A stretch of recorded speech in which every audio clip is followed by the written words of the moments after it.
Hello friends, welcome back to the many video guys and my YouTube channel guys. Today friend we are going to talk about guys how can we customize guys a screen timeout in our Samsung phone device. Friends, you want to customize guys your phone screen timeout settings. So how can you customize? How can you use it today friends? I will show you. I will tell you in this video guys. So before starting video friend, first of all go and subscribe the channel, click the bell icon, like the video. So first of all guys we will on guys our phone setting guys. So after on phone setting guys you can see this tab setting friends, click on guys your phone display setting and again scroll guys, click on your screen time mode guys. We will tap here friends, you can customize here your screen timer setting at 30 seconds, 1 minute, 2 minute, 5 and 10 minutes. So if you click on the 1 minute, so after 1 minute your screen will off. You will click on 5 minutes, so after 5 minutes your screen will off. So like that guys, we can customize guys, we can use screen timeout setting from here in Samsung phone device.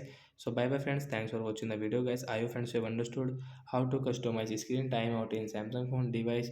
So bye friends.